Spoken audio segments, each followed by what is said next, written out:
They said I was lucky they even let me sleep there in my own house. The house my husband and I bought 43 years ago. The house where I raised 3 children, buried a husband, and somehow survived more heartbreak than any person should endure. My name is Patricia, and I'm 71 years old. Before I tell you what I did, before I explain how I took back everything they tried to steal from me, I want to know, where are you watching this from? Drop your city in the comments.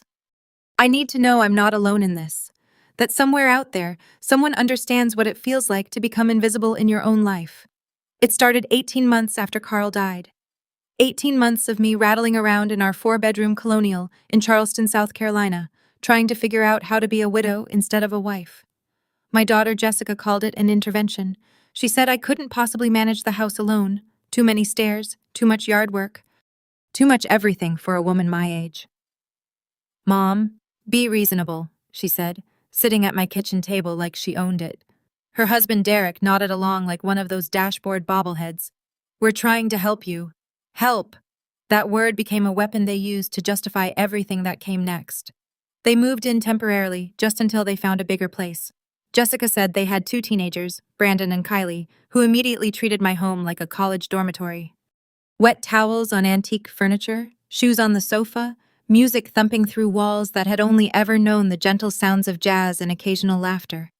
I told myself it was fine. Family helps family. That's what Carl would have wanted. But temporary became permanent.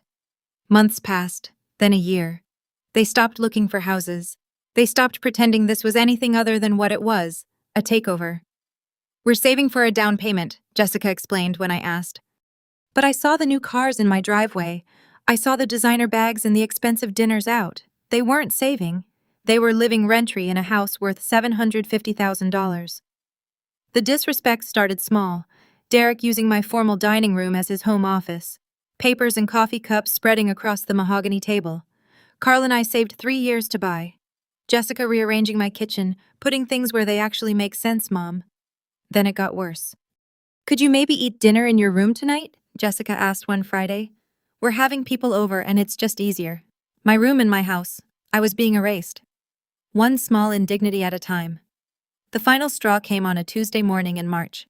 I'd made breakfast, scrambled eggs, toast, bacon, like I'd done for my family for 50 years. Derek walked in, looked at the plate I'd set for him and said, Jesus Christ, Patricia, we're trying to eat healthy. Can you not push your old person food on us? Not, Mom, not even a thank you, but no thanks, Patricia. Like I was the house guest. That's when Jessica delivered the line that changed everything. Dad, she's right. And honestly, Mom, you should be grateful. You're lucky we even let you sleep here. Let me sleep here in my house.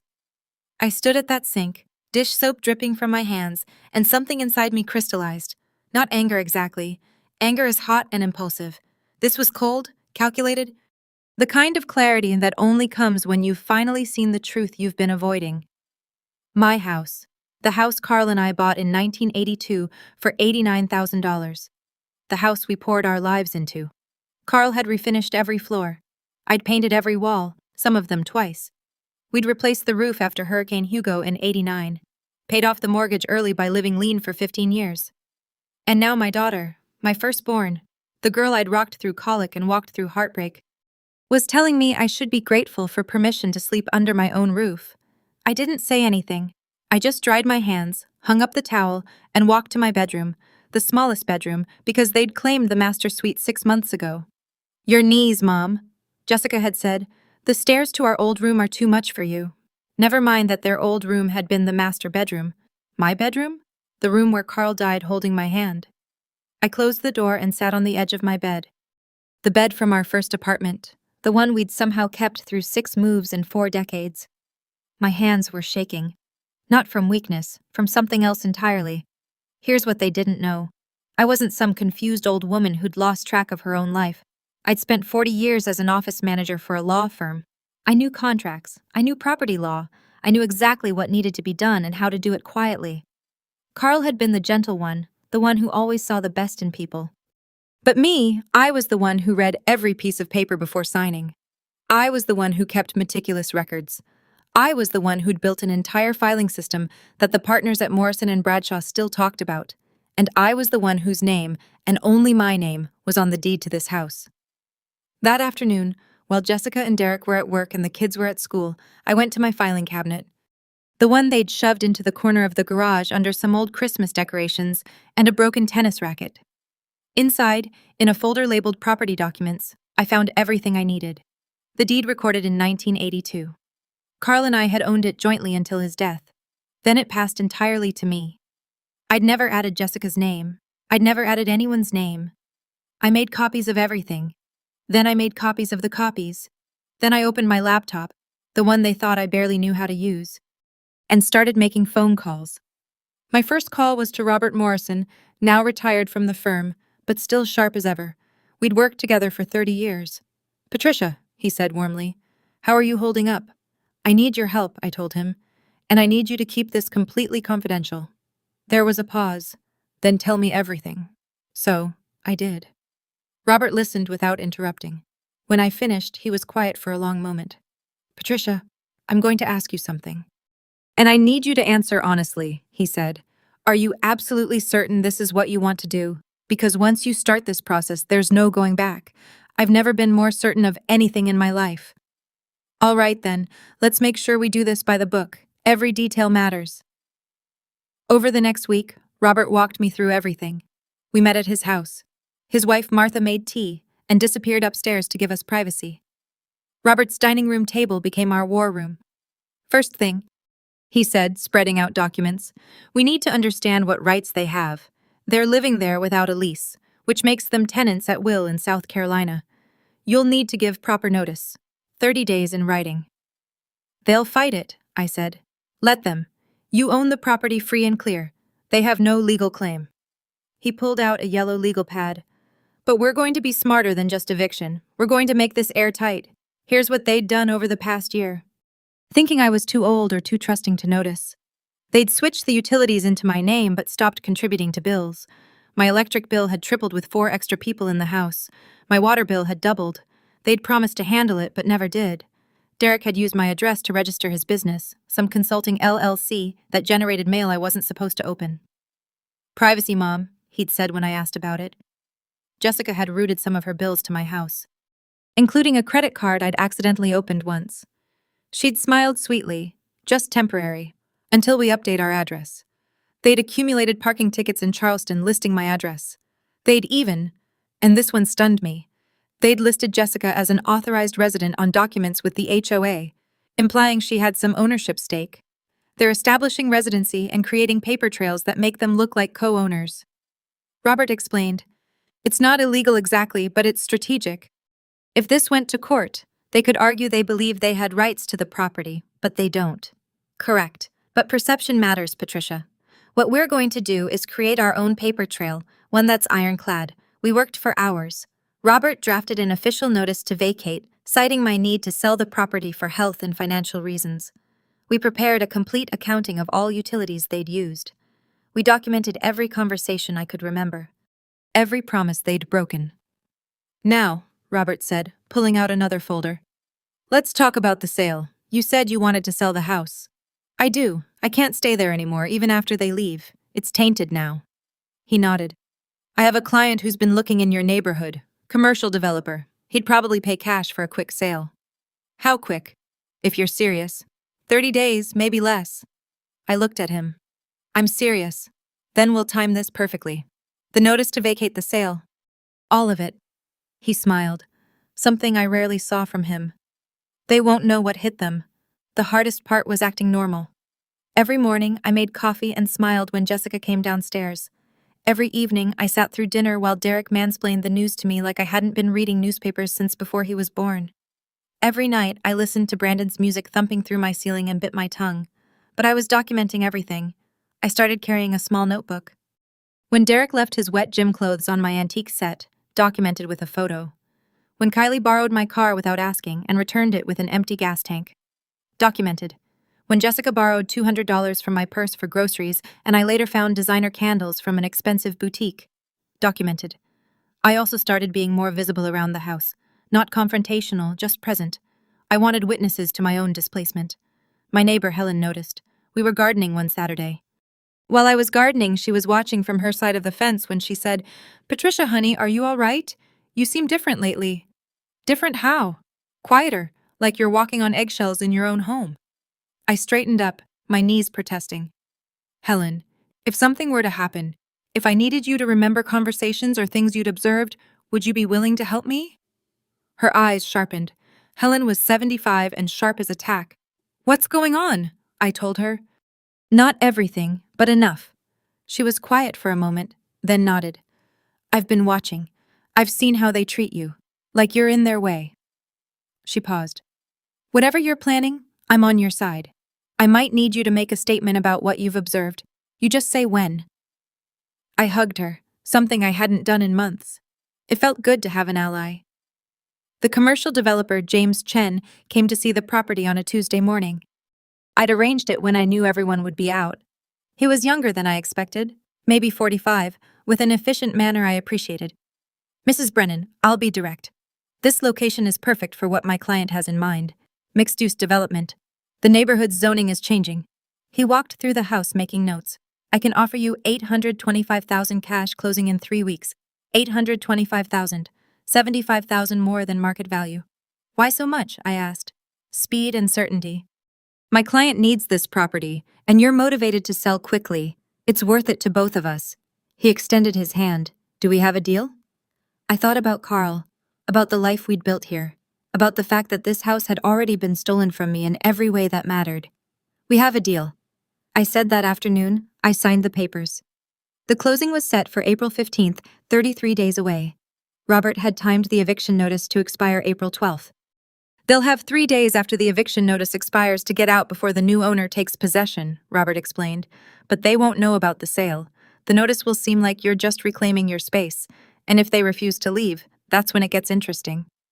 I served the eviction notice on March 13th, exactly 30 days before April the 12th. I did it myself with Helen and Robert present as witnesses. I walked into the living room where Jessica was scrolling through her phone and Derek was watching a basketball game on my television. I need you to read this, I said, handing Jessica the envelope. She didn't even look up. What is it? It's a formal notice to vacate the property. You have 30 days. That got their attention. Derek muted the TV. Jessica's head snapped up. What are you talking about? Jessica said, her voice sharp. I'm asking you to leave. You said this was temporary. It's been over a year. It's time. Derek stood up. You can't just kick us out. We have rights. Actually, you don't. I kept my voice calm. You're not on the lease because there is no lease. You're not on the deed. This is my house, and I'm giving you legal notice to vacate within 30 days. Jessica opened the envelope, her hands shaking. Whether from anger or shock, I couldn't tell. She read it, her face going pale, then read. Are you insane? Where are we supposed to go? That's not my concern. You're both employed adults. You'll figure it out. Mom, this is crazy. You can't live here alone. You need us. No, Jessica. I don't need you. You need me. You need my house and my utilities and my free rent. But I'm done. Derek stepped forward, and Robert moved slightly, positioning himself between us. You're making a huge mistake, Patricia. We're family. Family doesn't tell me I'm lucky to sleep in my own house. Jessica's eyes widened. She remembered. I didn't mean, yes, you did. You meant every word. I turned to leave, then stopped. Robert is my attorney. All communication goes through him now. You have 30 days. The next 3 weeks were hell. They tried everything. First came the apologies. Jessica crying, saying she'd been stressed. She hadn't meant it. Derek promising they'd pay rent, they'd contribute more, they'd respect my space. It's too late, I told them. Then came the anger, doors slamming. Derek shouting about how ungrateful I was after everything they'd done for me. Jessica calling me vindictive and cruel. I documented every outburst. Then came the manipulation. They brought the kids into it. Brandon and Kylie suddenly sweet and helpful, asking if they'd done something wrong. We love you, Grandma, Kylie said, tears in her eyes. That hurt, but I knew it wasn't their idea. This isn't about you, I told them. This is about your parents' choices. They tried to get my other children involved. My son Michael called from Denver confused. Mom, Jess says you're kicking them out. What's going on? I explained calmly and completely. When I finished, there was a long silence. Jesus, Mom, I had no idea it was that bad. They didn't want anyone to know. Do you need help? Money? A place to stay? I'm fine, honey, but thank you for asking. My youngest, Sarah, called next. She was less diplomatic. I told Jess this was a bad idea from the start. She never listens. At least I had 2 out of 3. As the deadline approached, I started making my final preparations, things they couldn't see, couldn't anticipate. I'd already opened a new bank account at a different institution and transferred most of my money there. I kept the old account open with just enough to avoid suspicion. I'd changed my mailing address to a P.O. box. I'd contacted every utility company. On April 13th, one day after the eviction deadline, the electricity, water, gas, and internet would all be switched into Jessica and Derek's names. Not shut off, just transferred. Let them deal with the bills they'd been running up. I'd also done something they'd never expect. I'd contacted Derek's business partners. Turned out that LLC he'd registered at my address, it was operating without proper licensing. I made sure the relevant authorities received an anonymous tip. Was it petty? Maybe. But I was 71 years old and done playing nice. I also hired a moving company. Everything I wanted to keep. Carl's things, my photo albums, my mother's china, the furniture that actually mattered was packed and put into storage. The movers came on a Wednesday when everyone was out. Jessica noticed that evening. "Where's Dad's desk and the bookshelf?" "I'm downsizing," I said simply. "You can't just take furniture out of the house. My furniture, my house. I can do exactly that." She stared at me like she'd never seen me before. Maybe she hadn't. Maybe she'd only ever seen the version of me she wanted. The accommodating mother, the widow who needed managing, the old woman who'd be grateful for whatever scraps of dignity they allowed her. April 12th arrived. Their deadline. They hadn't moved a single box. That morning, Derek confronted me in the kitchen. "We're not leaving. Then you'll be removed.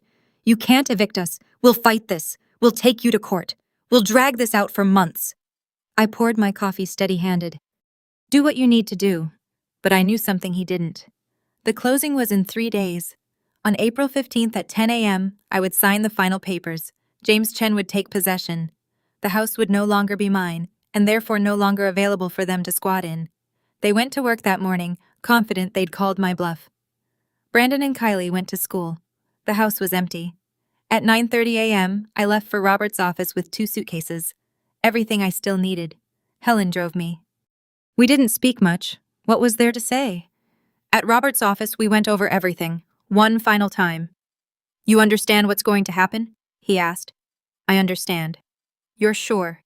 "Last chance to change your mind." I thought about Jessica's sneer, Derek's condescension, the way they'd erased me from my own life, one small theft at a time. Before I can continue with what happened next, I need to ask you something. If this story is resonating with you, if you understand what it feels like to become invisible in your own life, please hit that subscribe button. I need to know there are others out there who understand, who felt this, who won't let themselves be erased. Thank you. Now let me tell you what happened when they came home. The closing on April 15th took 45 minutes. I signed my name 23 times. I counted. Each signature felt like taking back a piece of myself. James Chen shook my hand. "The property is mine as of this moment. My team will be there at 3 p.m. to change the locks and post the notice of ownership transfer. And you'll have security. Already arranged. Anyone who shows up will be told to contact my attorney."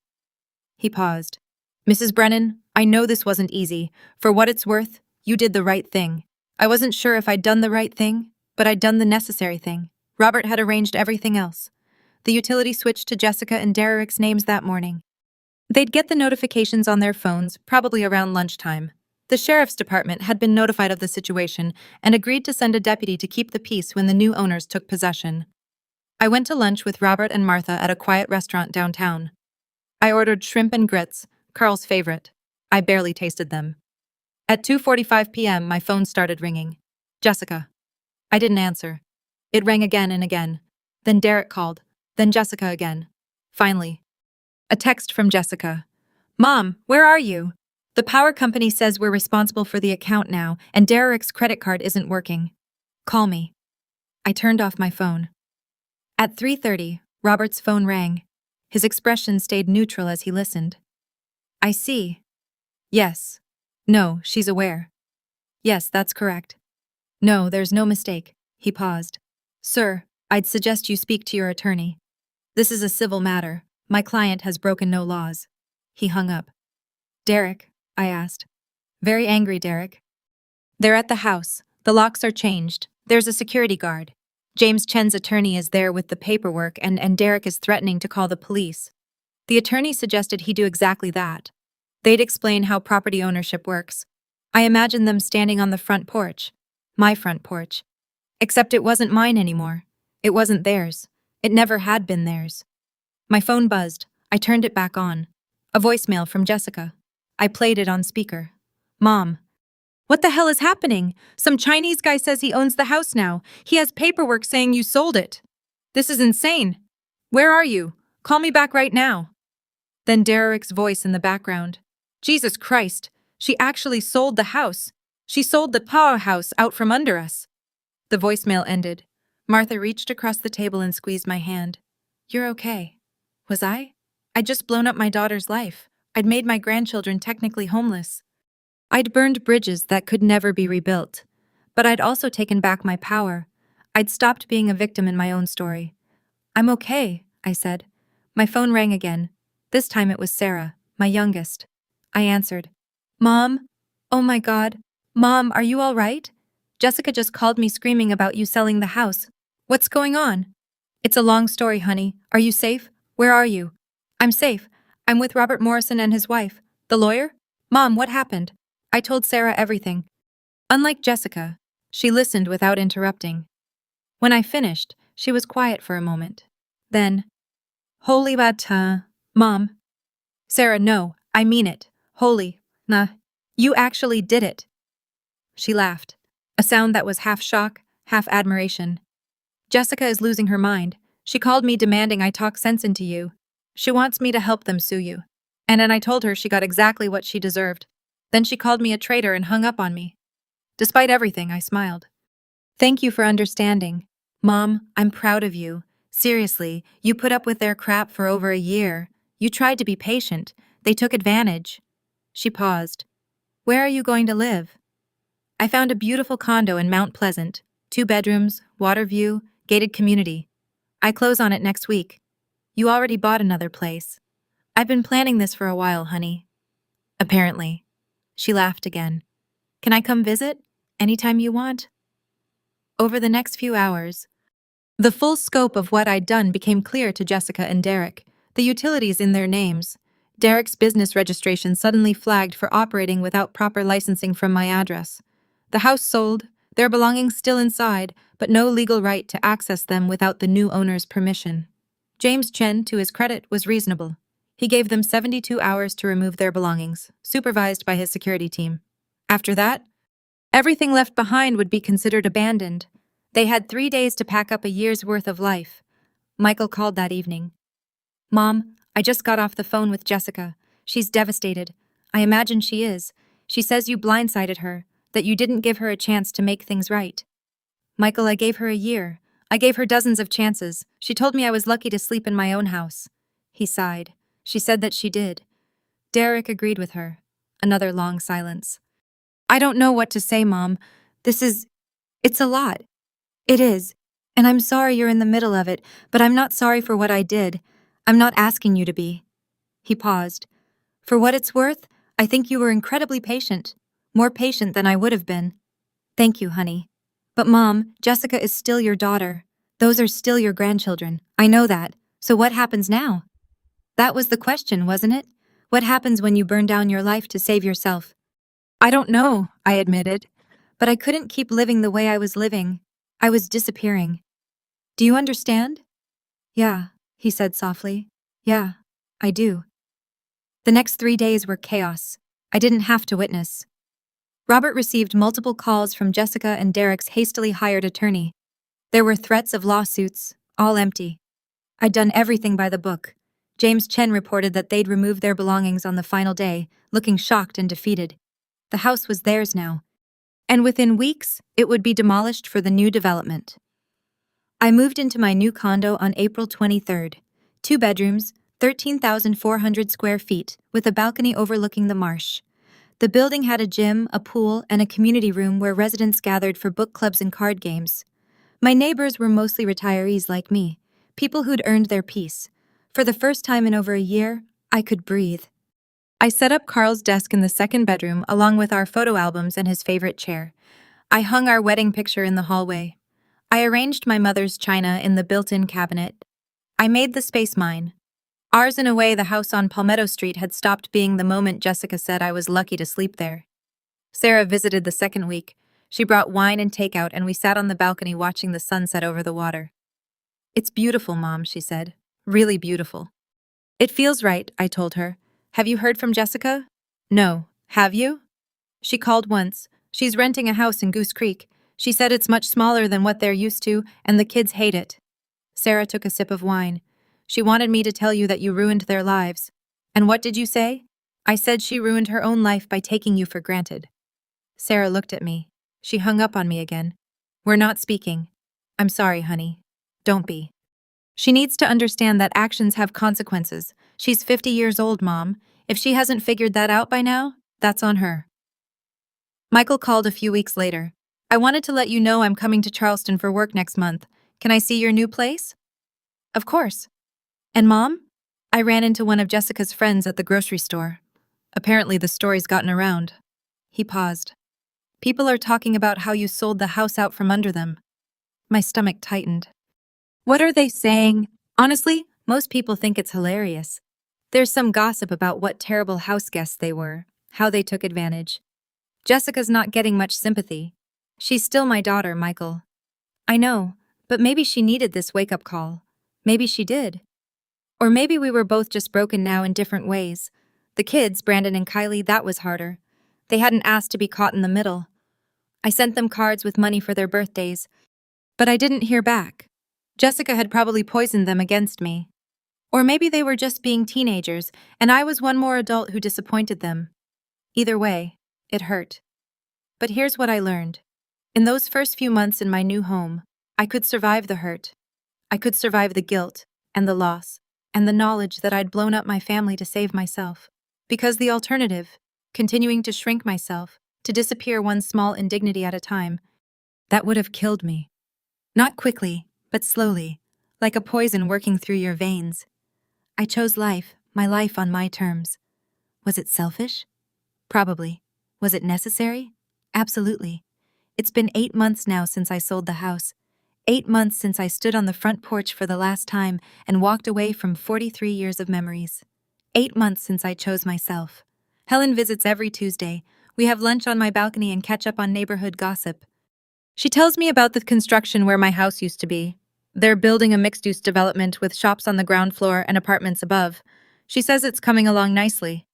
I don't ask about Jessica. Helen doesn't offer. Sarah comes once a month, usually bringing her husband and their 2 kids, my other grandchildren, the ones who still talk to me. We make dinner together and they ask if they can spend the night in the guest room. It's not the big house with the yard, but it's enough. Michael visited twice. The last time we sat on the balcony with bourbon, Carl's favorite, and he said, "I'm proud of you, Mom. I know that probably sounds weird given everything, but I am. Thank you, honey. Jessica will come around eventually, or she won't. But you did what you had to do. I'm not sure Jessica will come around. I'm not sure I need her to." That sounds harsh, even to my own ears, but it's true. I spent 71 years putting everyone else first. My parents, my husband, my children. I spent a lifetime shrinking myself to make room for other people's needs and wants and convenience. This is the first time in my life I've chosen me. Last week, I joined the book club in my building. We're reading mysteries, which I love. I signed up for the water aerobics class that meets 3 mornings a week. I'm learning to paint at the community center, something I always wanted to try, but never had time for. I'm building a life. Not the life I planned when Carl and I bought that house in 1982. Not the life I imagined when I was raising 3 children and dreaming about grandchildren and family holidays, but a life nonetheless. Is it lonely sometimes? Yes. Do I wish things had turned out differently? Of course. But I don't regret what I did. Not for a second. I'm Patricia Brennan. I'm 71 years old. I'm a widow, a mother, a grandmother, and a woman who finally learned that you can't set yourself on fire to keep other people warm. The house on Palmetto Street is gone now, replaced by something new and modern that serves a purpose I'll never see. But I'm still here. I'm still standing. I'm still waking up every morning in a home that's mine, where nobody tells me I'm lucky to sleep, where nobody treats me like I'm in the way. I sold the house, I terminated the leases. I redirected the bills. I locked them out and forced them to face the consequences of their choices. And you know what? I'd do it again in a heartbeat because the only person who can save you is yourself. And sometimes saving yourself means burning everything down and starting over. Sometimes the only way to reclaim your life is to take it back deed by deed, signature by signature, lock door by lock door. And I did.